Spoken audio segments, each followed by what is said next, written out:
ఓం గణేష శారదా గురుభ్యో నమ. నేటి పంచాంగం శీర్షికలో 2026 సంవత్సరము ఫిబ్రవరి నెల 16వ తారీఖు సోమవారం. సాంప్రదాయంలో చెప్పినట్లయితే స్వస్తి శ్రీ చాంద్రమాన విశ్వావసనవ సంవత్సరము ఉత్తరాయణము శిశిర ఋతువు మాఘమాసంలో కృష్ణపక్షం చతుర్దశి సాయంకాలం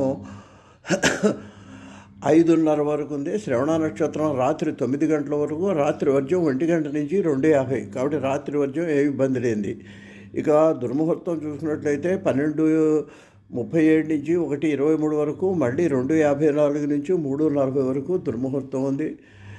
ఇది సోమవారం కాబట్టి శివుడికి ప్రీతికరమైనటువంటి రోజు.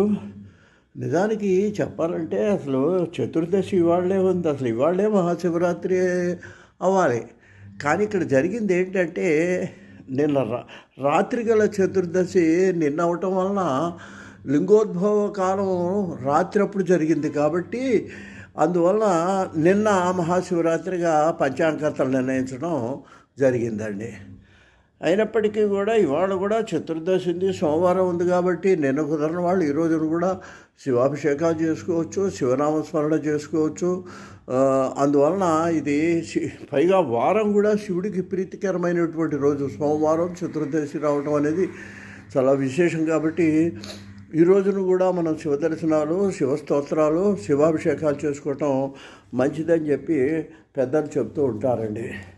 ఇక చూసినట్లయితేనండి అసలు ఇది ఏమిటి అంటే వీళ్ళకి విష్ణువుకును బ్రహ్మకి నేను గొప్ప అంటే నేను గొప్ప అని వచ్చేటువంటి తగాదా వచ్చినప్పుడు ఆయన అక్కడ ఆవిర్భవించి శ్రీలింగ రూపంలో ఆవిర్భవిస్తే ఆయన మొదలు చివరా కూడా అటు బ్రహ్మ పైకి వెళ్ళి ఆకాశంలోకి వెళ్ళిన బ్రహ్మ కానీ ఇలా వరాహ రూపంలో తవ్వుకుంటూ వెళ్ళిన విష్ణువు కానీ కనుక్కోలేకపోయినారని విష్ణువు యథార్థం ఒప్పుకున్నాడు. బ్రహ్మ మాత్రం నేను చూశానని అబద్ధం చెప్తే దానికి ఆవు సాక్ష్యమును మొగలు పువ్వు సాక్ష్యంగా చెప్పడం వల్ల మొగలు పువ్వుకేమో దానికి పూజార్హత లేకుండా పోయిందని, ఆవేమో నోటితోనేమో చూశారని చెప్పి తోకతో లేదని చెప్పడం వల్ల పృష్ఠభాగాన్ని ఆవును పూజిస్తే పుణ్యం అని మన పెద్దవాళ్ళు చెప్తుంటారండి.